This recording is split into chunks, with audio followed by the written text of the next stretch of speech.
예, 안녕하십니까. 남방호입니다. 점수는 128회에 총점 720점이 나와서 평균 60.0으로 다행히 합격을 했습니다. 근데 이제 127회는 제가 정규반이었던 과정이었고요.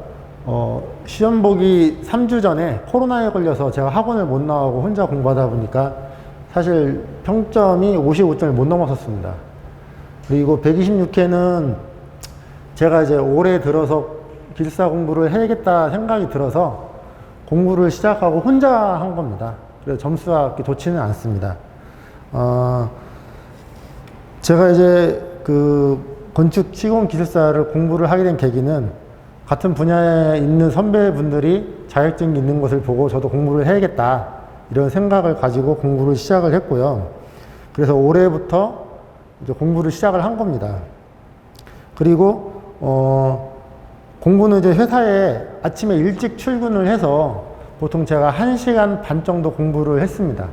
그리고 이제 퇴근을 해서 도서관에 가서 한 2시간 정도 공부를 했고요.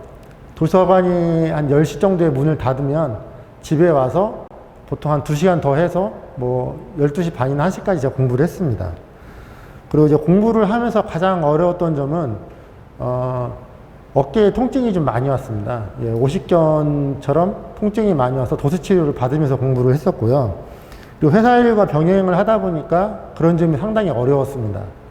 저 같은 경우에는 일에 한번 빠지면 일에 좀 몰두하는 스타일이다 보니까 이게 좀 공부에 집중하는 게 좀 어려웠었습니다. 학원에 이제 도움이 된 이유는 공부하는 방향을 설정을 해줄 수 있게 해주셔서 좀 집약적으로 공부를 해서 좀 공부하는데 유리했습니다.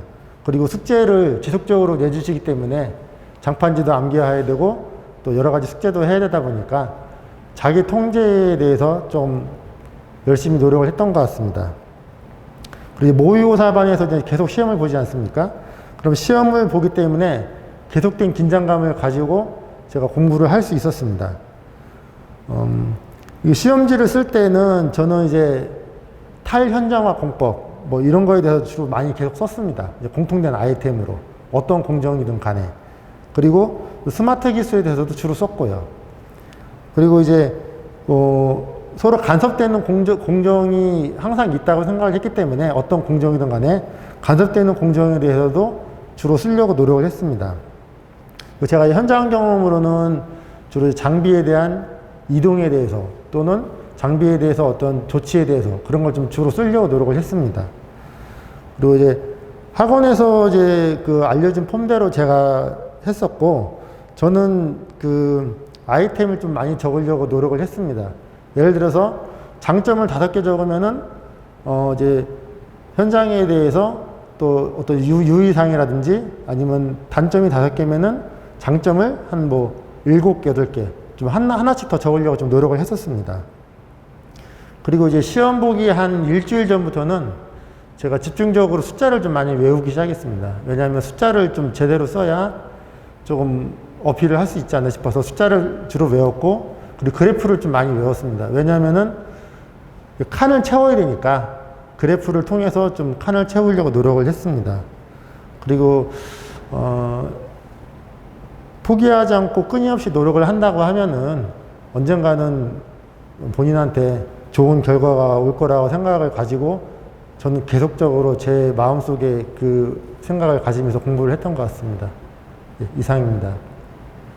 다른 거 뭐 질문 하시겠어요? 4교시를 특별히 뭐 잘 썼다거나 어떤 그런 게 있었나요? 4교시? 4교시는 점수가 잘 안 나왔는데 177점. 가능하면은 저는 그, 이제 1, 2, 3, 4 문제가 있지 않습니까? 그러면은 1, 2, 3번 문제는 3페이지 썼고요. 4번 문제는 가급적이면 3페이지보다 좀 더 썼습니다. 3페이지 반. 예. 거의 그렇게 썼습니다. 그러다 보니까 좀 그렇다는 생각이 듭니다. 뭐 그래프를 많이 뭐 준비하셨다고 하는데 그래프 뭐 생각나는 그래프 뭐 한번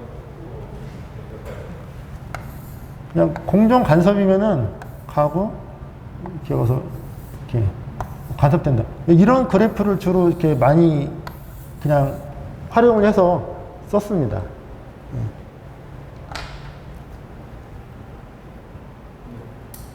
다른 거 없으십니까? 네, 여기까지 하도록 하겠습니다. 네, 감사합니다.